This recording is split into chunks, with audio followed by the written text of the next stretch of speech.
మన ప్రభువును మన రక్షకుడైన యేసయ్య అతి పరిశుద్ధ నామమునకు మహిమ కలుగును గాక.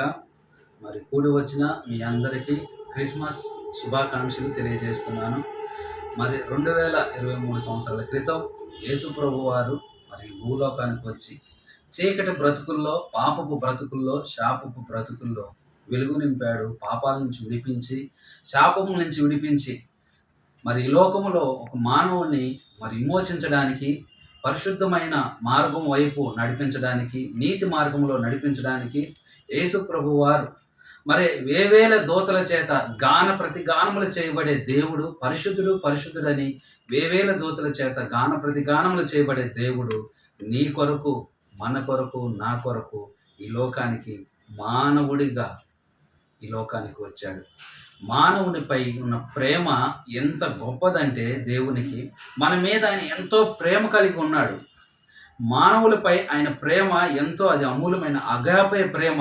ఆ ప్రేమకు అంతు లేదు. ఆ ప్రేమ ఇంతని చెప్పలేని ప్రేమ దేవుని ప్రేమ. ఉన్నతమైన ఆ సింహాసనాన్ని వదిలిపెట్టి మరి ఆ దేవాది దేవుడు మానవుడిగా ఈ లోకాన్ని జన్మించిన రోజు ఈ క్రిస్మస్ రోజు. రండి వాక్య భాగంలోకి వెళ్ళి కొన్ని మాటలు మనము మరి పరిశుద్ధ గ్రంథం నుంచి కొన్ని మాటలు ధ్యానించుకుందాం. మలాకీ గ్రంథము 4వ అధ్యాయము 2వ వచనములో మనం చూసినట్లయితే, అయితే నా నామమందు భయభక్తులు గలవారు మీకు నీతి సూర్యుడు ఉదయించును, అతని రెక్కలు ఆరోగ్యము కలగజేయును గనుక మీరు బయలుదేరి క్రొవ్విన దూడలు గంతులు వేయినట్లు గంతులు వేయుదురు. దేవుని నామానికి మహిమ కలుగును గాక. మరి ఇక్కడ చూసినట్లయితే, నా నామమందు భయభక్తులు గలవారకు మీకు నీతి సూర్యుడు ఉదయించును, అతని రెక్కలు ఏం కలగజేస్తాయి? ఆరోగ్యము కలగజేస్తాయి. అతని రెక్కల క్రింద మనకి ఆరోగ్యం ఉంది. మనకి నీతి సూర్యుడు ఉదయిస్తాడు అని దేవుని యొక్క వాక్యము సెలవిస్తుంది. మరి మలాకీ ప్రవక్త ఇక్కడ రాస్తూ ఉన్నాడు, నా నామమందు భయభక్తులు గలవారకు మీకు. నిజమేనండి, ఆయన నామమందు భయభక్తులు గలవారు మెస్సయ్య కొరకు, ఈ లోకాన్ని విమోచించే రక్షకుడి కొరకు ఎంతోమంది ఎదురు చూస్తూ ఉన్నారు. మరి వారికి, ఎదురు చూస్తున్న వారికి మరి అంటున్నాడు, నీతి సూర్యుడు ఉదయిస్తాడు, నీతి న్యాయములు జరిగించే దేవాది దేవుడు ఈ లోకానికి ఉదయిస్తాడు అని సెలవిస్తున్నాడు. చూడండి, ఇక్కడ రాయబడింది, అతని రెక్కలు ఆరోగ్యము కలగచేయును. ఆయన రెక్కలు ఏం చేస్తాయి అంట? ఆరోగ్యము కలగజేస్తాయి. ఆరోగ్యము నిజమే.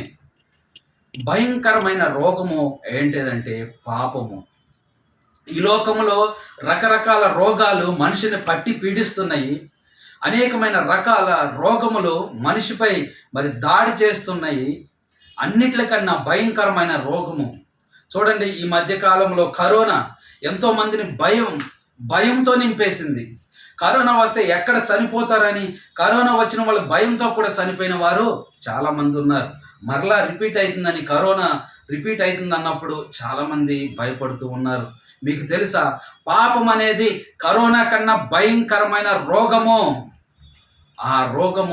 ఆ రోగాన్ని నుంచి విడిపించాలంటే నీతి సూర్యుడు ఉదయించాలి. ఆయనే యేసు ప్రభువారు. ఆయన ఈ లోకానికి రావాలి. ఎందుకంటే పాపముతో నిండిపోయిన మానవుణ్ణి రక్షించాలంటే పరిశుద్ధుడు ఈ లోకానికి రావాలి అంటున్నాడు. మీరు కొవ్విన దూడల గంతులు వేయినట్లు గంతులు వేయుదురు. చూడండి, ఆయన ఆరోగ్యమును కలగజేయడానికి, మానవుడు ఈ పాపం వల్ల ఎన్ని కోల్పోతున్నాడో ఈ లోకములో, పాపము చేత నశించిపోయి కృషించిపోతున్న మానవుడి కొరకు మరి దేవుడు ఈ లోకానికి ఆయన అవతరించి ఉన్నాడు. చూడండి, లూకా సువార్త 1వ అధ్యాయము 7వ వచనం, చీకటిలోను మరణ ఛాయల్లోను కూర్చుండు వారికి వెలిగించుటకై ఆ మహా వాత్సల్యమును బట్టి పైనుండి ఆయన మనకు అరుణోదయ దర్శనము అనుగ్రహించెను. చూడండి, ఎక్కడున్నారు ఈ లోకంలో మనుషులంతా? ఎక్కడున్నారంటే చీకటిలోను మరణ ఛాయలోను. అవును, పాపము వల్ల వచ్చు జీతము మరణము. ప్రతి మానవుడు ఎక్కడున్నాడంటే భయంకరమైన అంధకారంలో ఉన్నాడు, చీకటిలో, రోగముతో నిండి ఉన్నాడు. చాలామంది ఉంటారు, నాకు ఏ రోగం లేదు, నేను చాలా ఆరోగ్యంగా ఉన్నాను, నా హెల్త్ బాగుంది అనుకుంటారు. కానీ పాపం అనే రోగము మానవుని ఏలుబడి చేస్తుంది. ఆ పాపం అనే రోగము పోవాలంటే ఈ లోకానికి రక్షకుడు రావాలి. ఆ రక్షకుడు ద్వారా, ఆ రక్షకుడు చిందించిన రక్తము చేత, ఒక పరిశుద్ధుని రక్తము చిందింపబడాలి. ఆ రక్తము చేత ప్రతి మానవుని యొక్క పాపము కడగబడుతుంది అని దేవుని వాక్యము సెలవిస్తుంది. ఇదిగో నీతి సూర్యుడు ఉదయించబోతున్నాడు, అతని రెక్కల క్రింద మీకు ఆరోగ్యము కలగజేస్తాను అని దేవుని యొక్క వాక్యం సెలవిస్తుంది. చూడండి, ఆయన రెక్కలు ఎలాంటివంటే రూతు గ్రంథము 2వ అధ్యాయము 12వ వచనంలో చూసినట్లయితే, యెహోవా రెక్కల క్రింద సురక్షితమైన స్థలం అది. ఆ రెక్కలు ఎలాంటివి అంటే సురక్షితమైనవి. ఆయన రెక్కల క్రిందకి వెళ్ళినప్పుడు మనకు అక్కడ సురక్షితమైన ఇది ఉంటుంది. చూడండి, రూతు గ్రంథము 2వ అధ్యాయము 12వ వచనం, యెహోవా నీవు చేసిన దానికి ప్రతిఫలం ఇచ్చును, ఇశ్రాయేలు దేవుడైన యెహోవా రెక్కల క్రింద సురక్షితముగా నుండినట్లు నీవు వచ్చితివి, ఆయన నీకు సంపూర్ణమైన బహుమానం ఇచ్చినని ఆమెకు ఉత్తరం ఇచ్చెను. దేవుని రెక్కల క్రింద ఏముంది? సురక్షితమైన స్థలం ఉంది. ఏ మానవుడైతే ఆయన రెక్కల క్రిందకు వస్తాడో అతడు సురక్షితంగా ఉంటాడు. అతనికి ఏ కీడు రాదు, ఏ భయము ఉండదు, ఏ బాధ ఉండదు. సురక్షితమైన రెక్కలు, రక్షణకరమైన రెక్కల క్రిందకి, ఆ రెక్కల క్రిందకి ఎవరైతే వస్తారో వారు సురక్షితంగా జీవిస్తారు. సురక్షితమైన ప్రదేశము, సురక్షితమైన స్థలము ఏదైనా ఉందంటే అది దేవుని రెక్కల క్రిందకి ప్రతి మానవుడు రావాలి. అందుకే అంటున్నాడు, అతని రెక్కలు ఆరోగ్యము కలగజేస్తాయి.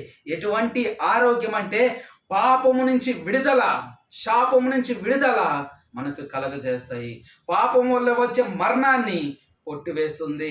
నీతి సూర్యుడు ఉదయిస్తున్నాడు మరణ ఛాయల్లో ఉన్న వారి మీదకి.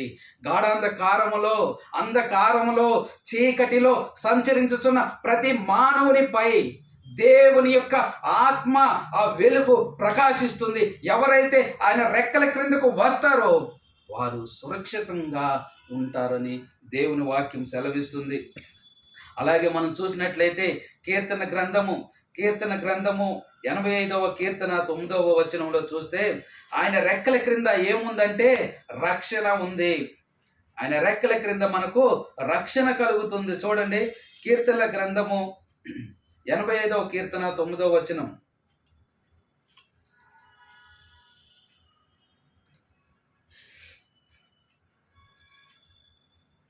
మన దేశంలో మహిమ నివసించినట్లు ఆయన రక్షణ ఆయనకు భయపడు వారికి సమీపంగా ఉంది. ఎవరైతే దేవుని యందు భయము భక్తి కలిగి ఆయన రెక్కల క్రిందకు వస్తారో వారికి ఏమి సమీపంగా ఉంది? రక్షణ సమీపంగా ఉంది. ఆ రక్షణ మనల్ని విడిపిస్తుంది, భయంకరమైన ఆ నరకాన్ని నుండి తప్పిస్తుంది. భయంకరమైన నరకములోని పడిపోకుండా దేవుడు మనం తప్పించడానికి ఈ లోకానికి వచ్చాడు. అందుకనే ఆయన రెక్కల క్రిందకు మనము రావాలి. ఆయన రెక్కల క్రిందకు వచ్చినప్పుడు మనము సురక్షితంగా ఉంటాము. ఆయన రెక్కల క్రిందకు వచ్చినప్పుడు మనకు రక్షణ కలుగుతుంది. ఎటువంటి రక్షణ అంటే ఈ లోకంలో ఎవ్వరు ఇవ్వనటువంటి రక్షణ దేవుడు మనకు కలగజేస్తాడు. రక్షణ కోటగా నీ చుట్టూ ఆయన సన్నిధి ఆవరించి ఎటువంటి భయము నీకు లేకోకుండా ఆయన నీకు రక్షణ కలగజేస్తాడు. అది ఎటువంటి రక్షణ అంటే పాపము నుంచి విడుదల కలగజేసి నిన్ను రక్షించడానికి ఈ లోకానికి ఆయన వచ్చాడు. నీ శాపము నుంచి విడిపించడానికి, నిన్ను రక్షించడానికి, నువ్వు మునిగిపోతున్న నిన్ను లేవనెత్తడానికి, పాపంలో మునిగిపోతున్న నిన్ను ఆయన లేపి నిలవబెట్టడానికి, నీ అడుగులు స్థిరపరచడానికి ఆయన ఈ లోకానికి వచ్చి ఉన్నాడు. కాబట్టి ఎవరైతే ఆయన రెక్కల క్రిందకు వస్తారో వారికి ఏమి కలుగుతుంది? ఎవరైతే ఆయనకు భయపడతారో, ఇక్కడ చెలవిస్తున్నాడు, అయితే నా నామమందు భయభక్తులు గలవారికి మీకు, ఎవరైతే భయంతో వస్తారో వారికి నీతి సూర్యుడు ఉదయిస్తాడు. నీతి వెలుగు వారిలో ఉదయిస్తుంది. మరి ఆయన రెక్కల కిందకు వచ్చినప్పుడు ఆరోగ్యము మనకు కలగజేస్తాడు. ఎటువంటి ఆరోగ్యము? సురక్షితమైన స్థలము, సురక్షితముగా రక్షణ మనకు దేవుడు కలగజేస్తాడు. చూడండి, యెషయా గ్రంథము 35వ అధ్యాయము 6వ వచనం. యెషయా గ్రంథము 35వ అధ్యాయము 6వ వచనంలో కూడా చూసినట్లయితే ఆయన అంగవైహిల్యమును లేకుండా మనకు చేయడానికి, మనలో ఉన్న అంగవైహిల్యము మరి ఆయన రెక్కల క్రిందకు వచ్చినప్పుడు పోతుంది. చూడండి, కుంటివాడు దప్పు వలె గంతులు వేయును, మూగవాని నాలుక పాడును, అరణ్యములో నీళ్లు ఉబుకును, అడవిలో కాలువలు పారును, ఎండమాములు మడుగులుగాను, ఎండిన భూమిలో నీటి బుగ్గలు పుట్టును, నక్కలు పండుకొనిన వాటి ఉనికి పట్టిలో జమ్మును, తుంగగడ్డయు మేతయు పుట్టును. చూడండి, ఎవరైతే ఆయన రెక్కల క్రిందకి వస్తారో వారిలో ఉన్న అంగవైహిల్యమైన గుణాలు, ప్రతి మనిషిలో అంగవైహిల్యమైన గుణాలు ఉన్నాయి. ఎవరికన్నా పెట్టడానికి చాలామందికి చేతులు రావు. వారి చేతులు ఎలా ఉన్నాయి? సచ్చుబడిపోయిన చేతుల్లాగా ఉన్నాయి. వారి కాళ్ళు ఎలా ఉన్నాయి? సచ్చుబడిపోయిన వారి కాళ్ళలాగా ఉన్నాయి. చూడండి, నిజంగా మనలో అనేకమైన అంగవైహిల్యము కలిగిన గుణాలు ఎన్నో ఉన్నాయి. ఎలాంటి గుణాలంటే కుంటివాని వంటి గుణాలు, మోగవాని వంటి గుణాలు, వీటన్నిటి నుంచి దేవుడు విడిపించి మనం ఎలా చేస్తాడంటే, ఆయన రెక్కల క్రిందకు వచ్చిన వారిని ఎలా చేస్తాడంటే, ఎవరిలో అయితే ఈ గుణాలు ఉంటాయో ఆ గుణాలు కలిగిన వారు ఎలా ఉంటారో తెలుసా? ఎండిపోయిన అరణ్యం లాంటి వారు. వారు ఎలాంటి వారు? ఎండమాములు, ఎడారి లాంటి ప్రాంతాలు కలిగిన జీవితాలు కలిగిన వారిలాగా ఉంటారు. అలాంటి వారిలో కూడా ఇక్కడ ఏమి ప్రవహిస్తాయి అంట? నీటి బుగ్గల పుట్టును, అడవిలో కాలువలు పారును, అరణ్యములో నీళ్లు ఉబుకును. ఎండిపోయిన జీవితాలు, అంగవైహిల్యముతో ఎండిపోయిన జీవితాలు కలిగిన వారికి ఏం పుడతాయి? నీటి ఓటలను కలగజేస్తాడు. ఎక్కడికి వస్తే? ఆయన రెక్కల క్రిందకు వచ్చిన వారికి. ఆయన రెక్కల క్రిందకి మనల్ని నడిపించడానికి ఆయన నీతి సూర్యుడిగా ఈ లోకానికి వచ్చాడు. ఆయన నిజము, నీతి, న్యాయములు జరిగించే సూర్యుడు. సూర్యుని అంత గోళమంత కలిగిన మనసు కలిగిన దేవుడు. అటువంటి దేవుడు దగ్గరకు వచ్చినప్పుడు ఆయన అంటున్నాడు, మీకు ఆరోగ్యం కలగజేస్తాను. ఎండిపోయిన జీవితాల నుంచి మీలో నీటి మడుగులను నేను ఉబికింపజేస్తాను, జీవ జలములు పారజేస్తాను అని దేవుని యొక్క వాక్యము సెలవిస్తుంది. చూడండి, అలాగే మనం చూసినట్లయితే ఆయన రెక్కల క్రిందకు వచ్చినప్పుడు యెషయా గ్రంథము 49వ అధ్యాయము 9వ వచనం 10వ వచనం చదువుకుందామండి. యెషయా గ్రంథము 49వ అధ్యాయము 9వ వచనం 10వ వచనం. మార్గములో వారు మేయుదురు, చెట్లు లేని మిట్టలన్నిటి మీద వారు మేపు కలుగును, వారి యందు కరుణించువాడు వారిని తోడుకొని పోవును, నీటి బుగ్గల యొద్ద వారిని నడిపించును. కాబట్టి వారికి ఆకలైనను దప్పి అయినను కలగదు, ఎండ మావులైనను ఎండ అయినను వారికి తగలదు. చూడండి, ఇక్కడ మరి ఆయన రెక్కల క్రిందకు వచ్చిన వారికి ఎట్లా ఉంటుందంట? వారు కరువు, లేమి, ఆకలి, దప్పిక లేకుండా దేవుడు మన ఎడల చేస్తాడు. ఎట్లాగంటే చూడండి, కాబట్టి వారికి ఇక ఆకలైనను ఉండదు, దప్పుకైనను కలగదు, ఎండ మావులైనను ఎండ అయినను వారికి తగలదు. అటువంటి సురక్షితమైన రెక్కలు మన దేవుని యొక్క రెక్కలు.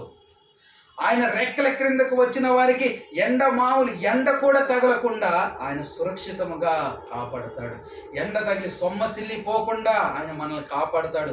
మనకి ఇక కరువు అనేది ఉండదు, లేమి ఉండదు. సింహపు పిల్లలు లేమి కలవై ఆకలి గొనినేమో కానీ ఆయన నమ్మిన వారికి ఏ కొదువ కూడా ఉండదు. ఎవరైతే ఆయన రెక్కల క్రిందకు వస్తారో వారిని కనికరించే దేవుడు, కరుణించే దేవుడు నీటి బుగ్గల యొద్దకు వారిని నడిపించును. వారికి ఇక లేమి అనేది ఉండదు. కష్టమైన బాధ అయినా ఆయన మనతో ఉంటాడు. ఆయన రెక్కల క్రింద సురక్షితమైన రెక్కలు ఆయన క్రిందకు మనం రావాలి. ఆ రెక్కల క్రిందకు వచ్చినప్పుడు మనకు రక్షణ కలుగుతుంది. ఆ రెక్కల క్రిందకు మనకు వచ్చినప్పుడు అంగవైకల్యం వంటి గుణాలు పోతాయి, ఎండమాము లాంటి జీవితాలు మారిపోతాయి, నీటి మడుగులుగా మారుతాయి, జీవ జలములతో నింపబడతవి. అంతేకాదు ఆయన రెక్కల కిందకు వచ్చిన వారికి లేమి ఉండదు, ఆకలి దప్పికలు ఉండవు, కరువు ఉండదు. ప్రపంచమంతా కరువుతో నిండినప్పటికీ దేవుడు నిన్ను పోషించగలిగిన దేవుడు ఆయన. ఏలియాకి కాకుల ద్వారా భోజనాన్ని పంపించాడు. దేశమంతా కరువు వచ్చినప్పుడు ఇసాకు విత్తనము విత్తగా 100 పంటను కలిగి ఉన్నాడు. చూడండి, మన దేవుని ఎవరైతే ఆయన రెక్కల క్రిందకు వస్తారో వారికి లేమి ఉండదండి. లేమి అనేది కలగజేయడు. నీ కష్టాలన్నిటి నుంచి, నీ బాధలన్నిటి నుంచి ఆయన నిన్ను విడిపిస్తాడు. అందుకే సమస్త జనులారా నా యొద్దకు రండి, మీ భారము నా మీద మోపండి.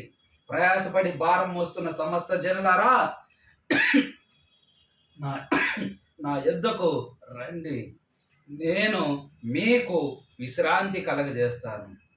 ఎటువంటి భారం మోస్తున్నావో నువ్వు, ఎటువంటి భారము కలిగి ఉన్నావో, ఎటువంటి బాధల్లో నువ్వు ఉన్నావో, నువ్వు ఏ బాధల్లో కృంగిపోతున్నావో, అనారోగ్యమా, ఆర్థిక సమస్యల ఏవైతే నీవు కృంగిపోతున్నావో ఆయన రెక్కల క్రిందకు రా. నీ కొరకే నీతి సూర్యుడు ఈ లోకాన్న ఉదయించాడు. ఆయన నీకు రక్షణ కలగజేయడానికి ఆయన ఈ లోకానికి వచ్చాడు. రా ఆయన రెక్కల క్రిందకి. ఆయన నిన్ను సురక్షితంగా కాపాడే దేవుడు, నిన్ను సురక్షితమైన ప్రదేశంలో నిలబెట్టే దేవుడు, సురక్షితమైన స్థలాల్లో నిన్ను నిలబెట్టే దేవుడు. నీకు ఎండ మామూలు కానీ ఎండ దెబ్బైనను తగలకుండా నిన్ను కాపాడే దేవుడు ఆయన. ఆయన నిన్ను ప్రేమించే ఈ లోకానికి వచ్చాడు, నిన్ను రక్షించడానికే ఈ లోకానికి వచ్చాడు. ఆయన పాపముల నుంచి, మన పాపముల నుంచి ఆయన విడిపించడానికి ఈ లోకానికి వచ్చాడు. నీకు ఆకలి దప్పిక లేకుండా చేయాలని నిన్ను ప్రేమించాడు, ఎంతగానో ప్రేమిస్తున్నాడు.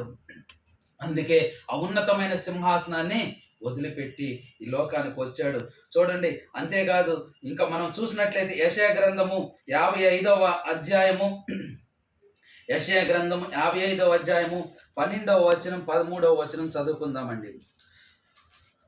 మీరు సంతోషముగా బయలు వెలుదురు, సమాధానము పొంది తోడుకొని పోబడుదురు. మీ ఎదుట పర్వతములున్నను మెట్టలను సంగీత నాదము చేయను. పొలములో చెట్లన్నీ చప్పట్లు కొట్టును. ముండ్ల చెట్లకు బదులుగా దేవదారు వృక్షములు మొలుచును. దురదగొండి చెట్లకు బదులుగా గొంజి వృక్షములు ఎదుగును. అది యెహోవాకు ఖ్యాతిగాను ఆయనకు కొట్టివేయబడిన నిత్యమైన జ్ఞాపక సూచనగాను ఉండును. చూడండి, మనకు సమాధానము, ఆయన సమాధాన అధిపతి, సమాధానాన్ని మనకి ఇవ్వడానికి వచ్చాడు. చూడండి, సమాధానము ఎక్కడ పోతుందంటే చూడండి, ముళ్ళ కంచె లాంటి జీవితము. చూడండి, ముండ్ల చెట్లకు బదులుగా, ముండ్ల చెట్లు ఉన్నప్పుడు, ముండ్ల చెట్లతో నిండి ఉన్న ప్రదేశాన్ని ఎవరైనా పంట పండించగలుగుతారా? ముండ్ల చెట్లలో వాటికి బదులుగా దేవదారు వృక్షములు నిటారుగా పెరుగుతాయండి, స్ట్రైట్గా పెరుగుతాయి. చూడండి, ముండ్ల చెట్లు అందరికీ బాధకరంగా ఉంటాయి. మన జీవితంలో ఉన్న అటువంటి ముండ్ల చెట్లు లాంటి సమస్యలు ఉన్నప్పుడు మనం సమాధానాన్ని కోల్పోతాం. ఆ ముండ్ల చెట్లు పీకివేయాలి, ముండ్ల చెట్లు నీలో ఉండకూడదు, అనేకులకు ఇబ్బంది కలగజేస్తాయి. దురదగుండ చెట్లు ఏం చేస్తాయి అంటే, దురదగుండ చెట్లు చిన్నప్పుడు ఆడుకుంటూ ఉన్నప్పుడు చాలామంది దురదగుంట తీసుకొచ్చి రాస్తే మొత్తం దద్దుర్లు వచ్చేస్తాయి. చూడండి, అటువంటి జీవితాల్లో సమాధానం ఎక్కడ ఉంటుంది? సమాధానాన్ని కోల్పోతున్నాడు మానవుడు. ముండ్ల చెట్లు లాంటి జీవితాలు కలిగి ఉన్నారు, అటువంటి సమస్యలతో నింపబడ్డారు. దురద పుట్టిన వాడికి ఏం నెమ్మది ఉంటుంది? దురద వస్తూ ఉంటే గోక్కుంటానే ఉంటాడు, వాడికి నెమ్మది ఉండదు కదా. ముండ్ల చెట్లలో మనం సరిగ్గా నడవగలుగుతామా? ముండ్లున్న చేట మనం నడవగలుగుతామా? పరిగెత్తగలుగుతామా? చూడండి, ఎన్ని సమస్యల్లో చిక్కి సమాధానం లేని వారికి ఆయన అన్నాడు, మీరు బయలు వెళ్ళుదురు, సమాధానము పొందుకుని తోడుకొని పోబడుదురు. మీ ఎదుట పర్వతములను మెట్టలను సంగీతనాదము చేయును. పొలములో చెట్లన్నీ చప్పట్లు కొట్టును. నీ జీవితాన్ని ఆ విధంగా మారుస్తాడు, సంతోషంగా మారుస్తాడు. సంగీత నాదము, సంగీత గానము నీ దుఃఖమును నాట్యముగా మార్చడానికి ఆయన ఈ లోకానికి వచ్చాడు. అందుకే అంటున్నాడు, నా రెక్కల క్రిందకు వచ్చిన వారికి నేను ఆరోగ్యము కలగజేస్తాను. నా రెక్కల క్రిందకు రండి, ఇదిగో మీకు నీతి సూర్యుడు ఉదయించుతున్నాడు. మీరు ఎలా గంతులు వేయాలి? క్రొవ్విన దూడలు గంతులు వేయినట్లుగా మీరు గంతులు వేయండి అని సెలవిస్తున్నాడు. శాంతి సమాధానం లేని జీవితాల్లో ఆయన సమాధానాన్ని ఇవ్వడానికి వచ్చాడు. చూడండి, ముళ్ళ చెట్లకు బదులుగా దేవదారు వృక్షములను మొలుచును, దురదగొండి చెట్లకు బదులుగా గొంజు వృక్షములు ఎదుగును, అది యెహోవాకు ఖ్యాతిగాను. చూడండి, మన జీవితాలని ఆ విధంగా మారుస్తాడు. మరి దేవదారు వృక్షాలు నిటారంగా పెరుగుతాయి, ఆకాశాన్ని చూసుకుంటూ పెరుగుతాయి. మనం కూడా ఎప్పుడైతే దేవుని దగ్గరికి వస్తామో, ఆయన వైపు చూస్తామో, ప్రతి సమస్యలో, ప్రతి బాధలో సమాధానం లేనప్పుడు ఎవరైతే ఆయన వైపు చూస్తారో, ఎటువంటి తుఫాను వచ్చినా, గాలి దుమ్ము ఏది వచ్చినా సరే, అది ఎటు అంటే అటు చెట్టు అటు ఇటు వంగుతుంది. కాబట్టి ఎటువంటి మరి తుఫానులు వచ్చినా సరే ఆ చెట్టుకి ఎటువంటి అపాయము కలగదు, ఎవరికి అపాయము కలగజేయదు. ఆ విధంగా దేవుడు మన జీవితాలని మార్చడానికి వచ్చి ఉన్నాడు. కాబట్టి ఆయన రెక్కల క్రిందకు రావాలి. అంతేకాదు, చూడండి, యెషయా గ్రంథము 57వ అధ్యాయము, యెషయా గ్రంథము 57వ అధ్యాయము 18, 19 వచనాలు చదువుకుందాం. చూడండి, దేవుడు మనల్ని స్వస్థపరచడానికి ఈ లోకానికి వచ్చి ఉన్నాడు. చూడండి, నేను వారి ప్రవర్తన చూచి తిని వారిని స్వస్థపరచుదును, వారిని నడిపించును, వారిలో దుఃఖించిన వారిని ఓదార్చుదును, వారిలో కృతజ్ఞత బుద్ధి పుట్టించుచు దూరస్తులకును సమీపస్తులకును సమాధానం అని చెప్పి నేను వారిని స్వస్థపరచుదనని యెహోవా సెలవిచ్చుచున్నాడు. చూడండి, ఆయన మనల్ని స్వస్థపరచడానికి ఈ లోకానికి వచ్చి ఉన్నాడు. నిజం. మరి ఆ రోజు ఆనాటి కాలంలో అనేక మంది గుడ్డి వారిని స్వస్థపరిచాడు, అనేకమైన చంద్రరోగము గల వారిని స్వస్థపరిచాడు, కుంటి వారిని లేవనెత్తాడు, చెవిటి గల వారికి చెవులు ఇచ్చారు, మరి గుడ్డి వారికి కన్నులు ఇచ్చాడు, మూగవారికి మాటలను ఇచ్చాడు, పక్షవాయువు కలిగిన వారిని నడిపించాడు. ఎన్నో సంవత్సరాలుగా మరి రోగములతో పీడింపబడుతున్న వారిని, దెయ్యములు పట్టిన వారిని, చనిపోయిన వారిని సైతము లేవనెత్తాడు, స్వస్థతనిచ్చాడు. స్వస్థతను అనుగ్రహించడానికి ఆయన ఈ లోకానికి వచ్చాడు. నీలో ఆయన స్వస్థత ఇచ్చి నీకు శాంతి సమాధానాన్ని నీకు అందించడానికి వచ్చాడు.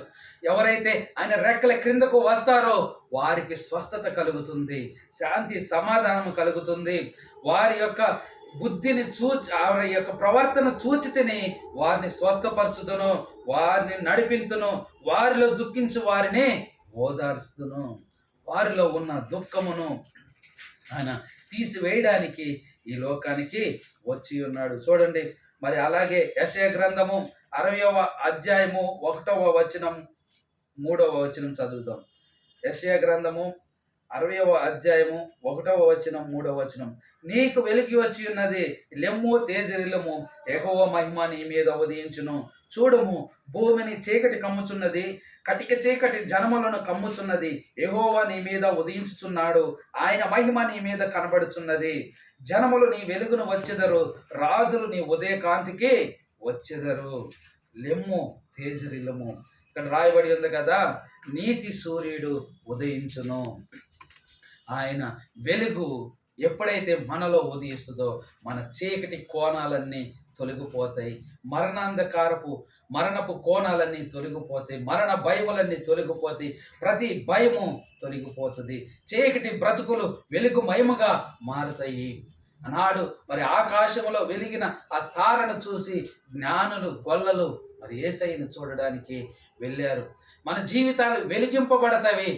ఆరిపోయిన జీవితాలు, ఎందుకు పనికిరాని జీవితాలు, చీకటిలో బంధింపబడిన జీవితాలు, సాతాను యొక్క సంఖ్యల చేత బంధింపబడిన జీవితాలు, మరణ ఛాయల్లో బంధింపబడిన జీవితాలను ఆయన వెలిగించడానికి ఆయన ఈ లోకానికి వచ్చి ఉన్నాడు. చూడుము, నీకు వెలుగు వచ్చి ఉన్నది, లెమ్ము, తేజిరిల్లుము, యెహోవా మహిమ నీ మీద ఉదయించును. దేవుని యొక్క మహిమ నీ మీదకి వస్తుంది. ఈ భూమిని కటిక చీకటి కమ్మివేసింది. ఆ కటిక చీకటిని తొలగించడానికి నీతి సూర్యుడు ఈ లోకానికి వచ్చాడు. సాతాను ఆ యొక్క సాతాను క్రియల చేత ఈ లోకమంతా చీకటమయముగా మారిపోయింది. ఆ సాతాను సంఖ్యలు తెంపడానికి, ఆ చీకటి నుంచి విడిపించడానికి ఆయన ఈ లోకానికి వచ్చి ఉన్నాడు. మన చీకటి బ్రతుకుల్లో వెలుగునివ్వడానికి వచ్చాడు. ఆయన నీతి సూర్యుడిగా ఆయన ఉదయించును. ఆయన రెక్కల క్రిందకి ఎవరైతే వస్తారో వారిలో చీకటి అనేది ఉండదు. చీకటిలో మనము ఏ పని కూడా చేయలేము. చీకటిలో ఉన్నవారు వర్ధిల్లరు, వారిలో వర్ధిల్లే జీవితం ఉండదు. చూడండి, చీకటిలో ఉన్నప్పుడు మనకి ఏది కూడా కనబడదు. మరి అటువంటి జీవితాలను ఆయన మార్చడానికి వచ్చి ఉన్నాడు. చూడండి, అంతేకాదు ఇర్మియా గ్రంథము 31వ అధ్యాయము 11వ వచనం చదువుకుందాం. ఇర్మియా గ్రంథము 31వ అధ్యాయము 11వ వచనం. యెహోవా యాకోబు వంశస్థులను విమోచించుతున్నాడు, వారి కంటే బలవంతుడైన వాని చేతిలో నుండి వారిని విడిపించుచున్నాడు. చూడండి, ఆయన రెక్కల క్రింద ఉన్నప్పుడు మన శత్రువు ఎవరైనా సరే మన మీద అటాక్ చేయలేడు. ఎందుకంటే అవి సురక్షితమైన రెక్కలు. ఆ రెక్కలు ఆరోగ్యము కలగజేస్తవి. ఎటువంటి శత్రువు కూడా మన మీద దాడి చేయలేడు. ఎటువంటి భయము కూడా మనలను ఏమి కూడా చేయలేదు. శత్రు భయము నుంచి ఆయన మనలను విడిపించే దేవుడు. ఆయన మనకు రక్షణగా సురక్షితమైన ప్రదేశంలో మనం ఉంచుతాడు. ఎటువంటి శత్రువు కూడా, అందరికన్నా ముఖ్యంగా సాతాను యొక్క ఈ లోకంలో శత్రువు ఎవరంటే సాతానుడు. ఆ శత్రు భయం నుంచి మనల్ని విడిపిస్తాడు. ఆయన రెక్కల క్రింద ఉన్నప్పుడు శత్రువు మన మీద ఎటువంటి దాడి కూడా చేయలేడు. కాబట్టి ఆయన రెక్కల క్రిందకు వచ్చిన వారిని శత్రువు చేతిలో నుండి విడిపిస్తాడు. అనేకులకు ఆశీర్వాదకరంగా చేస్తాడు. చూడండి, శత్రువు రకరకాలుగా మనల్ని రకరకాలుగా ఏదో ఒక రకంగా మనల్ని పట్టుకోవాలని చూస్తాడు. వల వేస్తాడు, ఎర్ర వేస్తాడు, ఏదో ఒక రకంగా మనల్ని పట్టుకొని మన మీద మనల్ని జయించాలని చూస్తాడు. మన శత్రువు బలంగా కనబడతాడు, కానీ ఆయన రెక్కల క్రిందకు వచ్చినప్పుడు మనల్ని ఏమి చేయలేడు. సాతాను యొక్క శక్తి అది బలంగా అనిపిస్తుంది, కానీ వాడి శక్తి దేవుని రెక్కల క్రింద మనం ఉన్నప్పుడు వాడు మనల్ని ఏమి చేయలేడు, ఏమి కూడా తాకలేడు.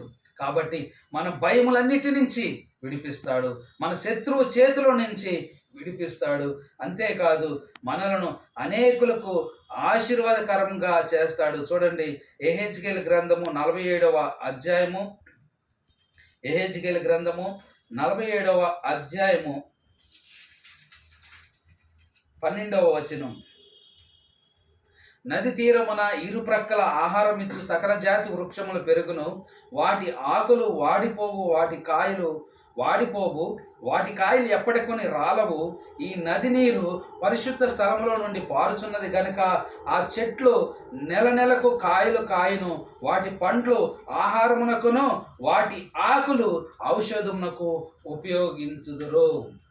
ఎవరైతే ఆయన రెక్కల క్రిందకు వస్తారో వారిని అనేకులకు ఆశీర్వాదకరంగా మనల్ని చేస్తాడు దేవుడు. ఎలా చేస్తాడంటే అనేకులకు ఆహారముగా. ఎవరైతే ఆయన రెక్కల క్రింద నాటబడతారో వారు అనేకులకు ఆహారం ఇచ్చేవారుగా, అనేకులకు ఆశీర్వాదంగా, అనేకులకు ఔషధముగా మారుస్తాడు దేవుడు. నువ్వు అనేకులకు ఆశీర్వాదంగా ఉండాలంటే ఆయన రెక్కల క్రిందకు రావాలి.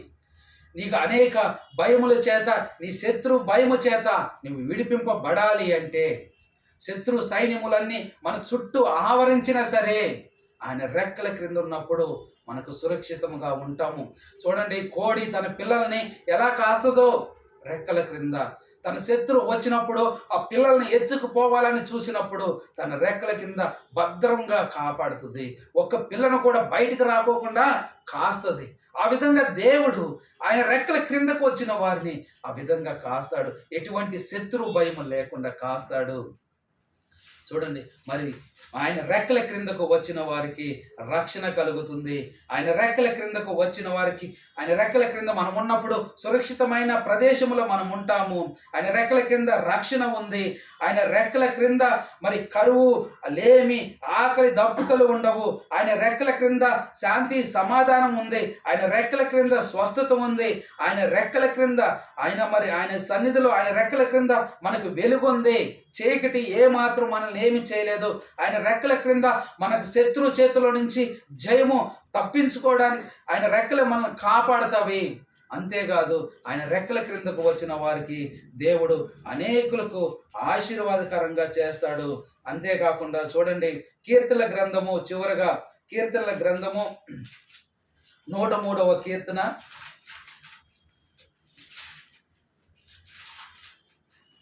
103వ కీర్తన మనం చదువుకుందాం. 3వ అధ్యాయము 3వ వచనము 4వ వచనం చదువుకుందాం. నా ప్రాణమా యెహోవాను సన్నిధించము, ఆయన చేసిన ఉపకారములలో దేన్ని మరకుము. ఆయన నీ దోషములన్నిటిని క్షమించువాడు, నీ సంకటములన్నిటిని కుదుర్చువాడు. సమాధిలో నుండి నీ ప్రాణమును విమోచించుతున్నాడు. కరుణా కటాక్షములను నీకు కిరీటముగా ఉంచుతున్నాడు. చూడండి, మరి నిజంగా మన దోషములన్నిటినీ, మన పాపములన్నిటినీ ఆయన మన నుంచి విమోచిస్తాడు, క్షమిస్తాడు, నయం చేస్తాడు, విమోచిస్తాడు, కిరీటం ఇస్తాడు, తృప్తిపరుస్తాడు. ఆయన రెక్కల క్రిందకు వచ్చినప్పుడు మానవునికి మరి కోల్పోయినవన్నీ దేవుడు తిరిగి ఇవ్వడానికి ఆయన నీతి సూర్యుడిగా ఈ లోకానికి వచ్చాడు. ఎవరైతే ఆయన రెక్కల క్రిందకు వస్తారో వారిని ఆయన రక్షిస్తాడు, సురక్షితమైన స్థలములో ఉంచుతాడు. ఈ కొద్ది వాక్యము దేవుడు మన వినికిడిలో దీవించి ఆశీర్వదించును గాక. ఆమేన్.